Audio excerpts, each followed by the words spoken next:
I want to share with you 5 lessons that I've learned from one of my top 3 mentors, John Schaub. Now, John Schaub is a real estate investor that's been investing since the 1970s. He's based out of Sarasota, Florida, and he is my favorite real estate author. He wrote the book Building Wealth One House at a Time, and it's actually on its third edition now. Look, all day long, I tell people all the time that, you know, Rich Dad Poor Dad, although it's hailed as one of the best real estate books of all time, is a poor excuse for a real estate book because it teaches more about financial literacy and like understanding why to invest in real estate, not so much how to invest in real estate. So John's book, Building Wealth One House at a Time, is one of my favorite.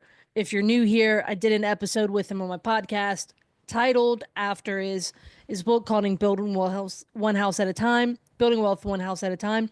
So check that out. I'll link that in the show notes. But let's get to these 5 lessons he has taught me. Number 1, it's the concept of buying one house at a time. So a few things he taught me with this was that really it is a mistake to believe that every investor needs to own 10, 100, or 1,000 properties, right? And at the same time, he also, because honestly, that's what YouTube and TikTok and, really the internet is teaching everyone is that you have to scale, scale, scale. You have to buy, buy, buy. You just need to own a ton of properties, when in reality, that is actually a bigger risk for most people. The reality is people only need a few houses. And the other part of that is to not rush, to buy one house at a time and to evaluate the deal that you did and say, hey, is this, how did I do? How can I improve on the actual deal that I did so that next time I buy a deal, I can do so better? I've always appreciated this from John. It is a very methodical, it is a very intentional, and it is very skill based, where you're not just rushing and chasing for the sake of chasing, but you're doing it with intention and you're doing it skillfully. Love it. Honestly, there's no need to take risk by, again, owning 100 or 1,000 properties. Um, Really, it is imperative for you to understand what the right fit is for you. Okay, second lesson I've learned from him. It's the concept of buying real estate in wait. And, he still owns the very first property he bought back in the 70s. Um, and honestly, he even bought that property retail. He did get it with seller financing, but he bought it at a retail price. And although he did not get the best deal in the world, what has been impactful is that he has kept it, that he hasn't sold it, right?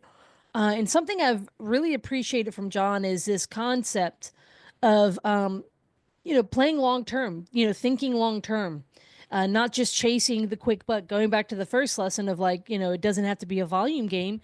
It also doesn't have to be a quick game. It doesn't have to be where, you're getting rich overnight, but you're really tapping into the power of real estate over time.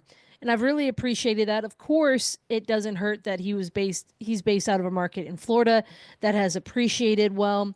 Um, there's some easy examples where I got to visit his home, that he bought in 1985 for $185,000. And he shared this with me actually from when I was at his home filming my podcast episode with him. When he bought that house, think about that. 1985, 185,000 is a decent chunk of change back then, right? So then if you look at it now, I don't know that, I didn't run full comps, but I looked quickly and it's a multi-million dollar house now. And so from 1985 to into the 2020s, I mean that's a significant jump. But the beautiful part is that he still owns it, right? If you would have sold it, yeah, it would have still gone up, but you don't get to realize it. There's beauty. There's a beauty in waiting. There's a lot of benefits in keeping real estate. All right, third lesson that John has taught me, it's the concept of building wealth, enjoy it, and share it. A lot of times when he signs books or when he kind of like signs off or whatnot, he shares that. And that's like a very common piece of advice he gives. And I think that's powerful. So, John, although he is practical, and some would say in some ways frugal, he also does not, um, doesn't hold back on enjoying, what he's built as far as with his portfolio. John has a plane, he's got a boat or two. He's constantly going in, whether it's skiing trips or whatnot. And I really appreciate that's actually something I love learning from John, because a lot of times we get so heavy into the building phase and the estate building part that we forget to enjoy the wealth that we've built. And so that he's been an example for me with that. Um, I went to his house. It is a lovely house. At the same time, it is not overly, shall I say, gaudy, stuff like that, where it's it didn't feel wasteful. And so when it came down to that, I really appreciated that lesson from him.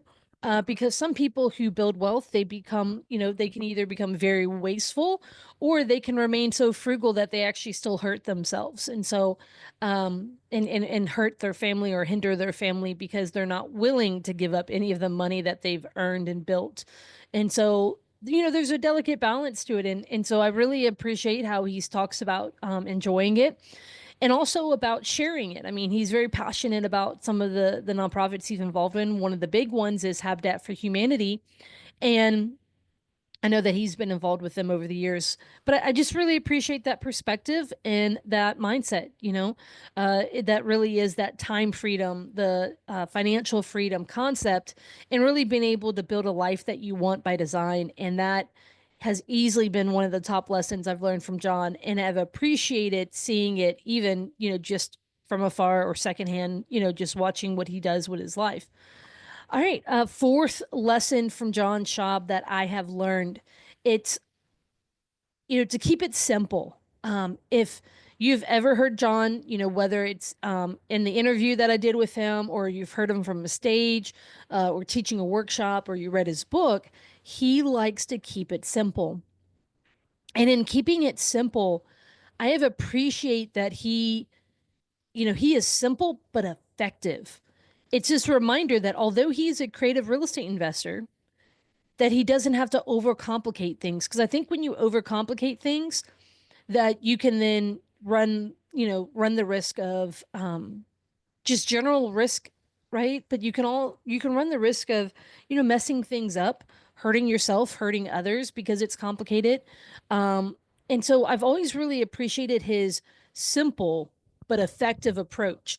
And anytime, so some of you guys may know one of my other main mentors, which is Peter Fortunato. Peter Fortunato is known for being very, very complex, and a lot of people flock to him for that. And some people among the creative finance community almost say John's too simple. He's too elementary, too, focused on the basics and the fundamentals, or, the way that he thinks about things is too, almost simple, right? And I actually often push back against that because one thing I really love is how John keeps me anchored to the fundamentals. Because a lot of times creative investors can actually kind of fly too close to the sun in their complexities, whether it's their deal structuring, whether it's, how what they're doing with their portfolio, all of those things. So John has been a great example of someone who has been highly successful, very effective, but he has kept it simple throughout. And he's the reason why he's one of my favorite, real estate teachers and coaches and authors for this. This is one of the main reasons, right? Because he's easy to understand, but he can tackle tough subjects and explain them in easy ways. And I, as a teacher, aspire to be like John in that way because it really is easily digestible, and it's a palette for many listeners. And so one of the other things is that it also speaks to a level of mastery. When you can explain something simply, it speaks to that he's put in the time, that he's put in the effort, and his level of understanding it as well. And the fifth one here, this is actually a technical part, but something that John has spoken to is the idea of bringing on a partner.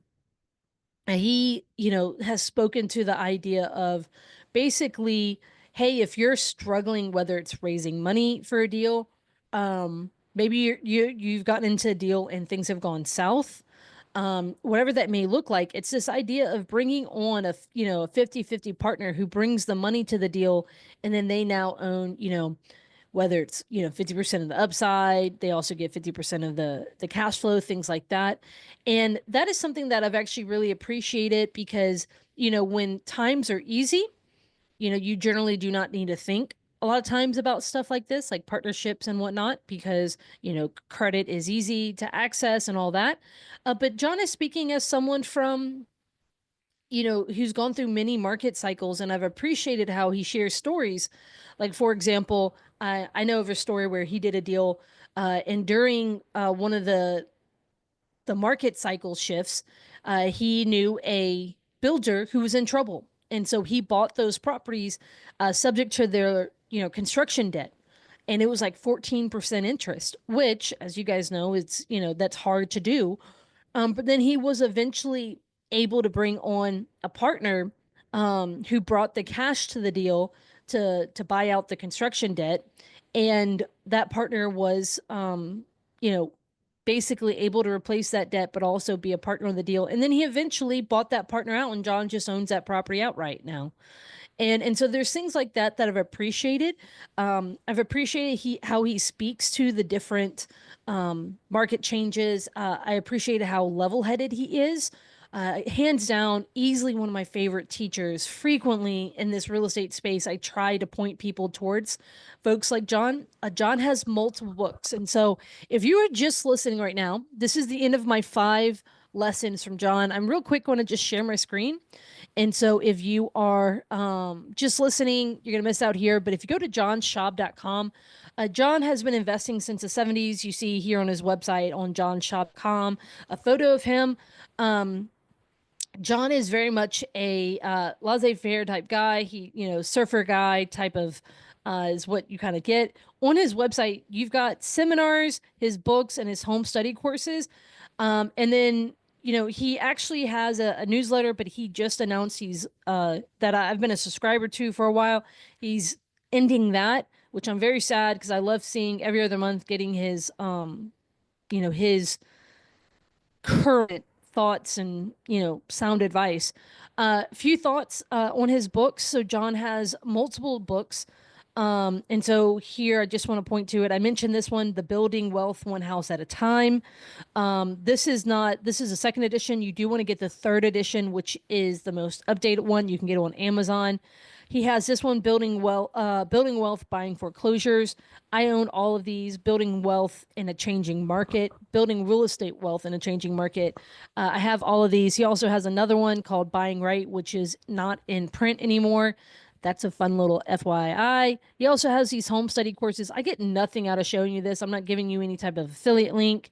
But these home study courses, I own, if not all of them, most of these. So if you can see here, you can actually get where they send you the digital recording. These are basically like little courses. So you see here that you've got everything from, um, you know, retirement investing, how to retire sooner with more, buying and selling with owner financing, a full day course. You got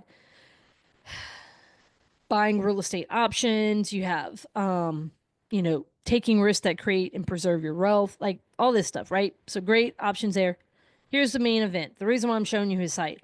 My favorite way to introduce people to Peter Fortunato, who is my main mentor. Pete is someone who I jokingly say is like moonshine. He is very strong to the taste and can be difficult for people to digest. Every April, until further notice, John and Pete teach a class together. This is the only session, like workshop, that John teaches. Otherwise, if he speaks, it's on other people's stages, and it's only a few times a year.